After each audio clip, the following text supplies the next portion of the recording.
नमस्कार दोस्तों, हमारे यूट्यूब चैनल एग्जाम लर्नर में आपका स्वागत है। दोस्तों आज के इस वीडियो में हम लोग आरओ यानी कि समीक्षा अधिकारी और सहायक समीक्षा अधिकारी और बीईओ यानी कि ब्लॉक एजुकेशन ऑफिसर यानी कि खंड शिक्षा अधिकारी, इन दोनों परीक्षाओं के लिए जीएस यानी कि सामान्य अध्ययन का संभावित प्रश्न सीरीज का ये तीसरा सेट है, जिसमें टॉप 50 क्वेश्चन आपको जो है हल कराया जा रहा है।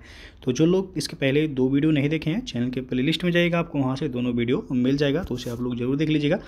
तो आज का वीडियो जो है पसंद आएगा तो लाइक शेयर कर दीजिएगा। चैनल को सब्सक्राइब नहीं किए हैं तो सब्सक्राइब कर लीजिएगा, बेल आइकन को प्रेस कर लीजिएगा, जिससे आने वाले अगले वीडियो का नोटिफिकेशन आपको पहले मिलता रहे। तो आइए शुरू करते हैं। आज का जो पहला प्रश्न है यहाँ पे दिख रहा होगा, निम्नलिखित में से भारतीय राष्ट्रीय कांग्रेस के किस अधिवेशन में बाल गंगाधर तिलक ने अभिव्यक्त किया था कि स्वराज मेरा जन्मसिद्ध अधिकार है, मैं उसे लेकर रहूँगा। तो ये पूछा गया है किस अधिवेशन में बाल गंगाधर तिलक के द्वारा अभिव्यक्त किया गया था यह कथन। तो ऑप्शन आप देख सकते हैं, इसमें डी विकल्प सही होगा, लखनऊ अधिवेशन, जो कि 1916 में यह अधिवेशन आयोजित किया गया था और इसकी अध्यक्षता AC मजूमदार के द्वारा किया गया था। तो यहाँ पे आपका डी ऑप्शन सही हो जाएगा। और दूसरा प्रश्न है आपका, सती प्रथा का उन्मूलन किसके किया गया था, कब? तो यहाँ पे आप देख सकते हैं सती प्रथा का उन्मूलन जो है 1829 के अधिनियम के नियम 17 के द्वारा जो है इसका उन्मूलन किया गया था, और विलियम बेंटिक के समय में सती प्रथा का उन्मूलन किया गया था। तो पूछा भी जाता है किसके शासनकाल में, तो बेंटिक के शासनकाल में जो है इसका उन्मूलन किया गया था। तीसरा प्रश्न देखते हैं कि महारानी विक्टोरिया ने भारतीय प्रशासन को ब्रिटिश राज के नियंत्रण में लेने की घोषणा कब की थी? तो यह घोषणा किया गया था 1 नवंबर 1858 को। यहाँ पे पहला ऑप्शन सही हो जाएगा। और चौथा प्रश्न है कि किसने खिलाफत आंदोलन को हिंदुओं और मुसलमानों की एकता के एक ऐसे अवसर के रूप में देखा जो 100 वर्षों में भी पुनः नहीं आएगा? तो यहाँ पे आपका डी विकल्प सही होगा, महात्मा गांधी के द्वारा। तो जो है खिलाफत आंदोलन कब शुरू हुआ था, तो 1919 में शुरू हुआ था, और इसके बाद गांधी जी के द्वारा जो है असहयोग आंदोलन की शुरुआत की गई थी।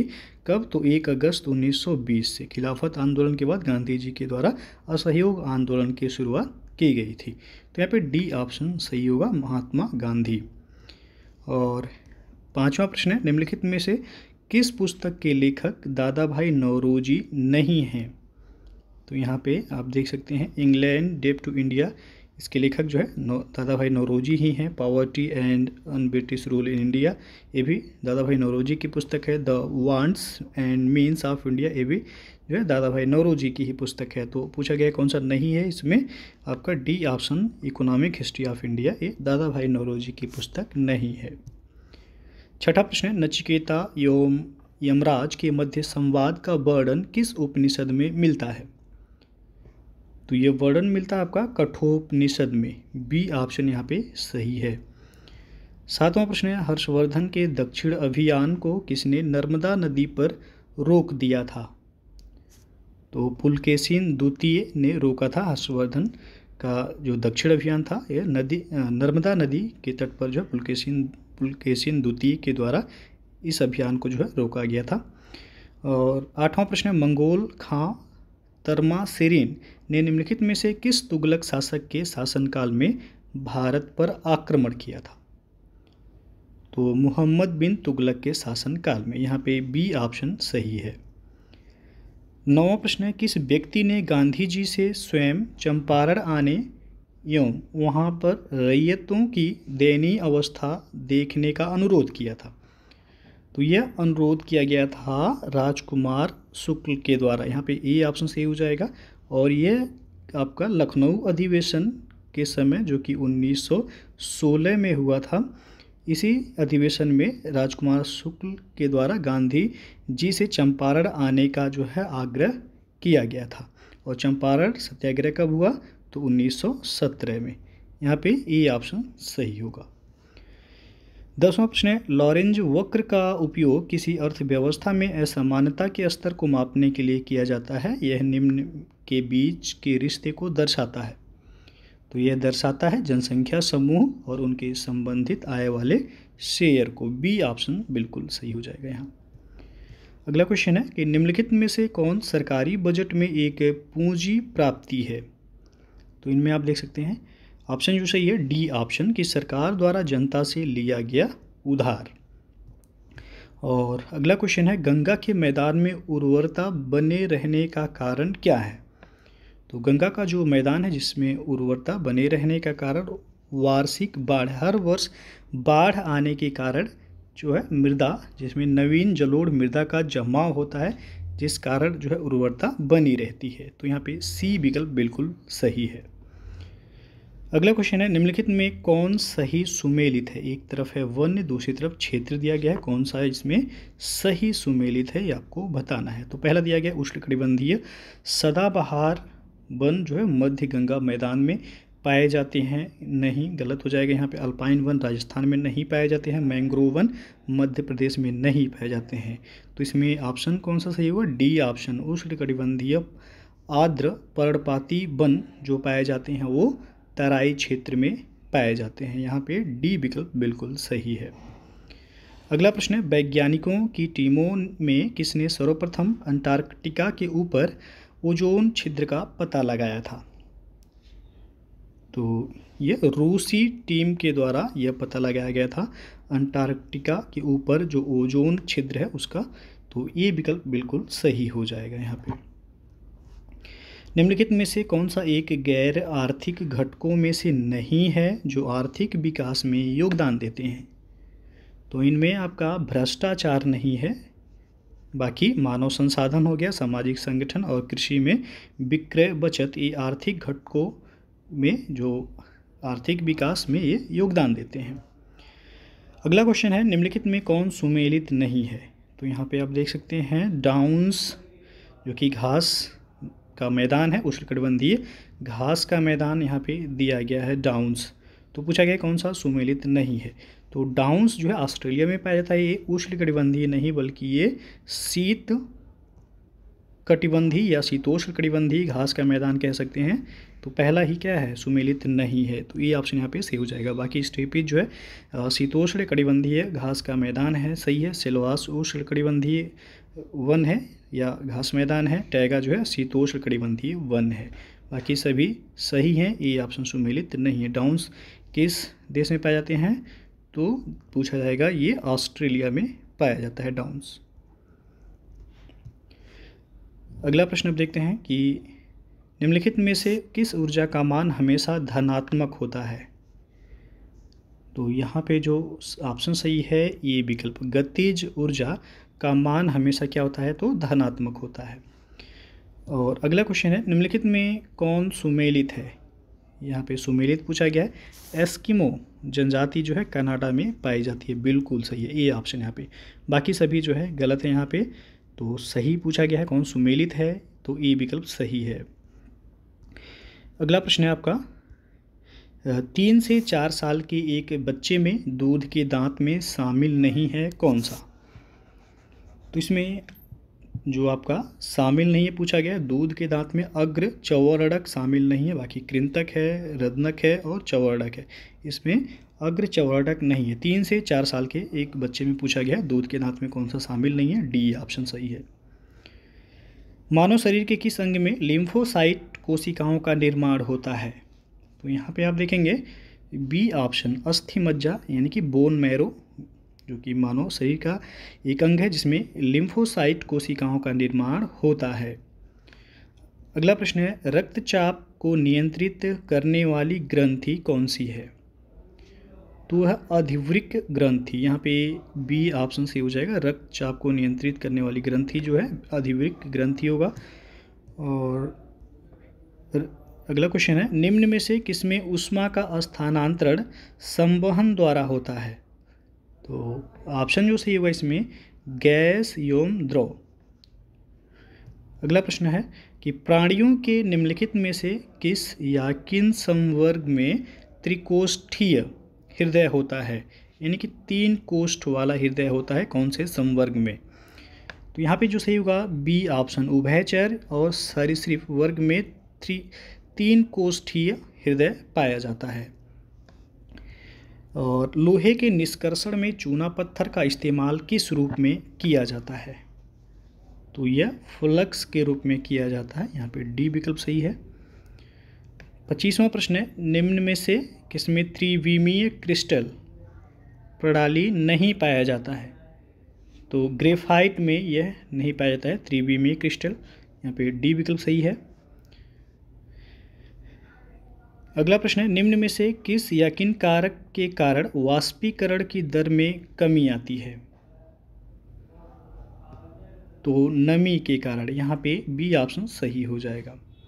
27वां प्रश्न है, निम्न में से कौन सा पायसी कारक है? तो पायसी कारक का उदाहरण पूछा गया है, कौन सा होगा? तो इसमें साबुन होगा, या फिर जो है ऑप्शन में आपका प्रोटीन रहे तो वो भी आपका पायसी कारक का जो है उदाहरण है। तो साबुन ऑप्शन में दिया गया है, ये विकल्प सही हो जाएगा यहाँ पे। 28वां प्रश्न है, बीज के अंकुरण के दौरान भ्रूण का जो भाग जड़ के रूप में वर्धित होता है वह है? तो वह कहलाता है आपका मूलांकुर। यहाँ पे ये विकल्प सही हो जाएगा। बीज के अंकुरण के दौरान भ्रूण का जो भाग जड़ के रूप में वर्धित होता है वह आपका मूलांकुर कहलाता है। अगला प्रश्न है, सामान्यतया स्त्रियों की आवाज़ का तारतम्य। तो यहाँ पे तारतम्य पूछा गया है स्त्रियों का, तो ये ऑप्शन बिल्कुल सही होगा कि पुरुषों की तुलना में स्त्रियों का तारतम्य जो है अधिक होता है, जिस कारण स्त्रियों की आवाज़ जो होती है वो पतली होती है। अगला क्वेश्चन है, जल आयनिक लवण का सुविलायक है क्योंकि? तो इसमें आपका जो विकल्प सही होगा उसका द्विध्रुव आघूर्ण अधिक है। बी विकल्प यहाँ पे सही हो जाएगा। यदि हवा का तापमान बढ़ता है तो उसकी जलवाष्प ग्रहण करने की क्षमता क्या होगा? तो यह बढ़ेगा, यानी कि बढ़ती है। बी ऑप्शन सही हो जाएगा। यदि हवा का तापमान बढ़ता है तो उसकी जलवाष्प ग्रहण करने की क्षमता भी क्या होगी? बढ़ती है। 32वां प्रश्न है कि ऑटोमोबाइल के हाइड्रोलिक ब्रेक के कार्य करने का सिद्धांत क्या है? किस सिद्धांत पर हाइड्रोलिक ब्रेक जो है कार्य करता है? तो यह पास्कल के नियम के आधार पे जो है हाइड्रोलिक ब्रेक कार्य करता है। डी ऑप्शन यहाँ पे सही हो जाएगा। लोलक की कालावधि यहाँ पे पूछा गया है, तो ऑप्शन आप देख सकते हैं। लोलक की कालावधि लंबाई के ऊपर निर्भर करती है, यानी कि बी विकल्प यहाँ सही है। सोने को घोला जा सकता है, तो ऑप्शन आप देख सकते हैं। सोने को यानी कि गोल्ड को घोला जा सकता है हाइड्रोक्लोरिक एसिड और नाइट्रिक एसिड के मिश्रण में। यहाँ पे सी विकल्प सही हो जाएगा। अगला प्रश्न है, निम्नलिखित में से किसमें ऋणात्मक आवेश होता है? तो ऋणात्मक आवेश जो होगा बीटा किरणों में। सी ऑप्शन बिल्कुल सही हो जाएगा।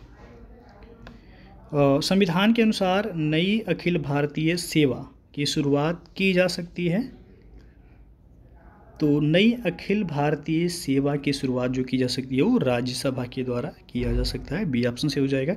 ये देखा जाए अखिल भारतीय सेवाओं का वर्णन किस अनुच्छेद में है? तो आर्टिकल 312 में अखिल भारतीय सेवाओं का वर्णन दिया गया है।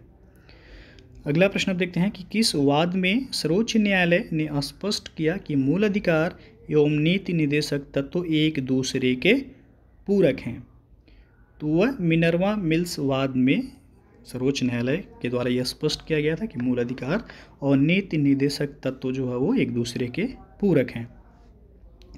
देश में सबसे पहले किस राज्य के चुनावों में ईवीएम यानी कि इलेक्ट्रॉनिक वोटिंग मशीन का प्रयोग किया गया था? तो ये किया गया था आपका केरल में। सबसे पहले केरल राज्य में ईवीएम का प्रयोग किया गया था। भारतीय संविधान के समवर्ती सूची में निम्न में से क्या शामिल नहीं है? तो समवर्ती सूची में यहाँ पे जो ऑप्शन दिया गया है सार्वजनिक व्यवस्था यानी कि डी ऑप्शन, यह समवर्ती सूची में शामिल नहीं है। बाकी आपराधिक प्रक्रिया हो गया, बिजली और पुरातात्विक स्थल, ये समवर्ती सूची में शामिल है। समवर्ती सूची मतलब इसमें केंद्र और राज्य दोनों जो है कानून का निर्माण कर सकते हैं मिलके। तो 3 सूचियां हैं कुल, आपका को पता होगा। केंद्र सूची जो कि संघ सूची जिसे बोला जाता है, राज्य सूची और समवर्ती सूची। तो राज्य सूची में केवल जो है राज्य सरकार जो है कानून का निर्माण कर सकती है, और संघ सूची में केवल केंद्र सरकार और समवर्ती सूची में केंद्र और राज्य दोनों मिलकर के जो है नियम बना सकते हैं। अगला प्रश्न है, केंद्र राज्य वित्तीय संबंध का उपबंध संविधान के किस भाग में किया गया है? तो यहाँ पे ऑप्शन आप देख सकते हैं। इसका सही जो विकल्प होगा भाग 12 यानी कि सी ऑप्शन यहाँ पे सही हो जाएगा। निम्न में से कौन राष्ट्रपति के प्रसाद पर्यंत पद धारण नहीं करता है? तो यहाँ पे आप देख सकते हैं राष्ट्रपति के प्रसाद पर्यंत पद जो धारण नहीं करते हैं वो लोकसभा के अध्यक्ष, सी विकल्प यहाँ पे सही हो जाएगा। बाकी केंद्रीय मंत्री होंगे, राज्यपाल और महान्यायवादी, ये राष्ट्रपति के प्रसाद पर्यंत जो है पद पर अपने बने रहते हैं। निम्न में से कौन भारत में सरकार के संसदीय स्वरूप की विशेषता को व्यक्त करता है? तो वो है कार्यपालिका का विधायिका के प्रति उत्तरदायी होना, यहाँ पे डी विकल्प सही हो जाएगा। और संसद की अस्थाई समिति में कितने सदस्य होते हैं? ध्यान दीजिएगा, यहाँ पे संसद की अस्थाई समिति पूछा गया, अस्थाई समिति में कितने सदस्य होते हैं? तो 31 सदस्य होते हैं, सी ऑप्शन सही हो जाएगा। यहाँ से काफ़ी सारे क्वेश्चन बनते हैं। तो संसद की समितियाँ जो हैं, जिसमें एक है आपका प्राक्कलन समिति और एक है आपका लोक लेखा समिति, प्राक्कलन समिति और लोक लेखा समिति। तो प्राक्कलन समिति में यदि पूछा जाए कितने सदस्य होते हैं तो 30 सदस्य होते हैं। लोक लेखा समिति में कितने सदस्य होते हैं तो 22 सदस्य होते हैं।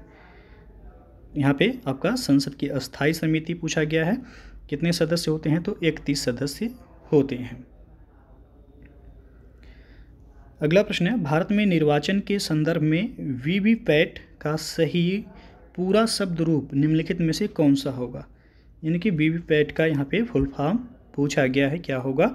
तो इसका फुल फॉर्म हो जाएगा वीवीपैट का voter verifiable paper audit trail होता है इसका फुल फॉर्म, यानी कि यहाँ पे ऑप्शन सी सही होगा।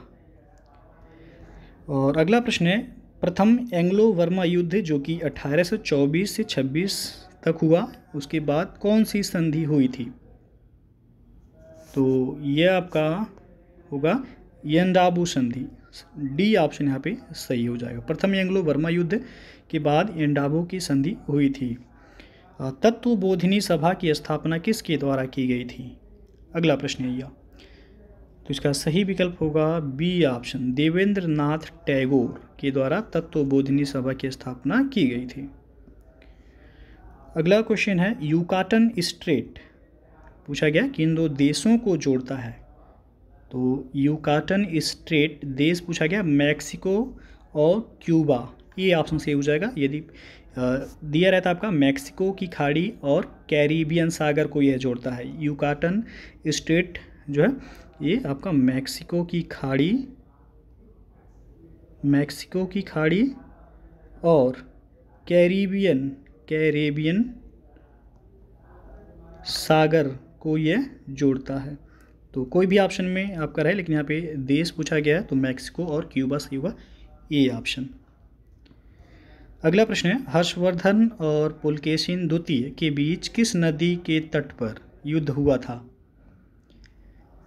तो यह नर्मदा नदी के तट पर हुआ था, हर्षवर्धन और पुलकेशिन द्वितीय के बीच युद्ध, यहाँ पे ए ऑप्शन सही हो जाएगा। और अगला क्वेश्चन है, मौर्य काल में सीमावर्ती दुर्गों का रक्षक क्या कहलाता था? तो यह अनंतपाल कहलाता था, यहाँ पे डी ऑप्शन सही हो जाएगा। मौर्य काल में सीमावर्ती दुर्गों का रक्षक जो है अनंतपाल कहलाता था। और अंतिम प्रश्न है ये आज का कि निम्नलिखित में से किन विद्वानों ने 1579 ईस्वी में मजहर का प्रारूप तैयार किया था? तो मजहर का प्रारूप अबुल फजल और शेख मुबारक ने तैयार किया था, ये ऑप्शन सही हो जाएगा यहाँ पे।